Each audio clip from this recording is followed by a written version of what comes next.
नमस्कार दोस्तों, मेरा नाम है अशोकवीर यादव एडवोकेट। और आज मैं बताऊंगा आपके लिए कि अगर आपने कोई क्राइम किया है या फिर आपको किसी क्राइम में झूठा फंसाया गया है तो फिर आपको उस क्राइम में बेल कैसे लेनी है, यानी कि बेल लेने के क्या क्या ग्राउंड होते हैं जिससे कि आसानी से आपको बेल मिल जाती है। फिर चाहे वो केस झूठा हो या फिर आपने किया हो, कैसा भी किया हो, उसमें आपको बेल की रिक्वायरमेंट है। तो ये ग्राउंड आपको पता होना बहुत ज़रूरी है ताकि आपको बेल लेने में किसी प्रकार की कोई दिक्कत सामने ना आए। तो चलिए बात करते हैं। उससे पहले आपसे रिक्वेस्ट है कि इस वीडियो को देखकर आप सब्सक्राइब कर दें, लाइक कर दें और शेयर ज़रूर कर दें अपने दोस्तों के साथ में। तो चलिए बात करते हैं मेन पॉइंट्स की कि आपको जब बेल लेनी है यानी कि ज़मानत लेनी है तो ज़मानत लेने के लिए कौन कौन सी चीज़ें ज़रूरी होती हैं और क्या क्या हमको कहना है कोर्ट में जिससे कि आसानी से हमें बेल मिल जाए। तो बेल लेने के लिए सबसे पहले मैं आपको लॉ बताता हूँ कि सीआरपीसी के सेक्शन 437 में जब भी कोई बेल आपकी मजिस्ट्रेट साहब के सामने जाती है तो सेक्शन 437 में जाती है, जिसमें कि बिल लेने के लिए ग्राउंड बताए गए हैं, बिल लेने का अधिकार बताया गया है आपके लिए। वैसे फिर बेसिकली जो बेलेबल ऑफेंस होते हैं यानी कि छोटे मोटे अपराध होते हैं उनमें आपका अधिकार होता है कि आप बेल मांग सकते हैं, कह सकते हैं, और बेल कोर्ट को देनी ही होती है। लेकिन जो हीनियस क्राइम होते हैं यानी कि नॉन बेलेबल होते हैं, ऑफेंस होते हैं, जिसमें कि आपका अधिकार नहीं होता है बेल लेने का, ये कोर्ट के ऊपर डिपेंड करता है कि वो कोर्ट आपको बेल दे या फिर ना दे। यानी कि अगर आपने अपनी बात अच्छे से कन्विंस कर दी है, अगर आपने अपनी बात कोर्ट को अच्छे से समझा दी है तो डेफिनेटली आपको बेल मिल जाएगी। और अगर आपने कन्विंस नहीं कर पाए हैं और आप कोर्ट को भी समझा नहीं पा रहे हैं और आपने किया भी है वो अपराध, तो शायद वो उसमें वहाँ पर मुश्किल हो जाती है कि आपको नहीं बेल मिल पाए। लेकिन फिर भी हमें हार नहीं माननी है। अगर आपको लोअर कोर्ट से मजिस्ट्रेट कोर्ट से नहीं मिलती है तो आप सेशन कोर्ट जा सकते हैं, सेशन कोर्ट नहीं है तो हाई कोर्ट जा सकते हैं, और हाई कोर्ट नहीं मिलती तो सुप्रीम कोर्ट भी जा सकते हैं। कहीं पर हार मारने की ज़रूरत नहीं है। अगर आप सही हैं तो आप लड़ते रहें, आपको कहीं ना कहीं ज़रूर विजय मिलती ही है। तो चलिए बात करते हैं सेक्शन 437 यानी कि मजिस्ट्रेट के सामने अगर आप बेल पेश करते हैं तो सेक्शन 437 में आप बेल के लिए अप्लाई करते हैं।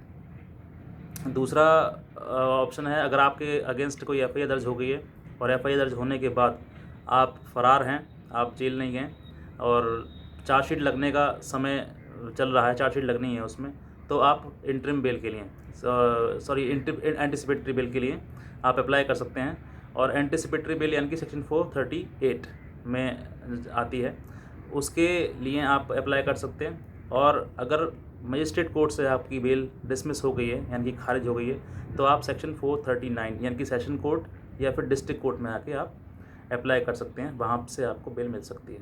तो मेन चीज़ जो है ये, इन सब चीज़ों में सबसे जो इम्पोर्टेंट बात है वो है आपके ग्राउंड, यानी कि जो केस है आपका, उस केस के लिए कौन कौन से जो ग्राउंड्स हैं वो आपको पता होना चाहिए, तब जाके आपको बेल मिलेगी।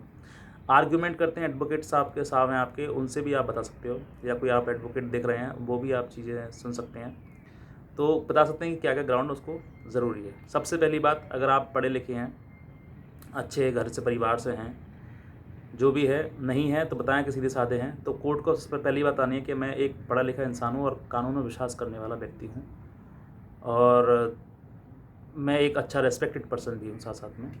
नंबर 2 बताएंगे कि मैंने ये अपराध नहीं किया, मुझे झूठा इस अपराध में फंसाया गया है और मुझे इस अपराध को किसी षड्यंत्र के द्वारा मुझे फंसाया जा रहा है। हालांकि आप कैसे भी आप फंसे हों उस केस में, आपको ये बात बोलनी है।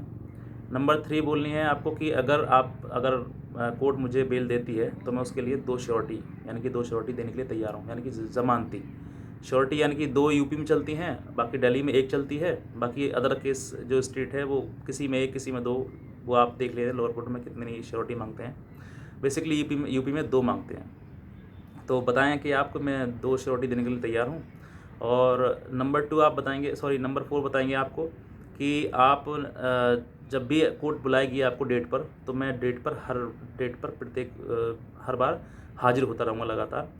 और कभी भी नंबर 5 में बताएंगे आप कि मैं हर डेट पर आता रहूँगा और आकर जो भी एविडेंस हैं और विटनेसेस हैं, मैं उनके साथ में किसी प्रकार की कोई टैम्परिंग नहीं करूँगा, यानी कि छेड़छाड़ वगैरह नहीं करूँगा।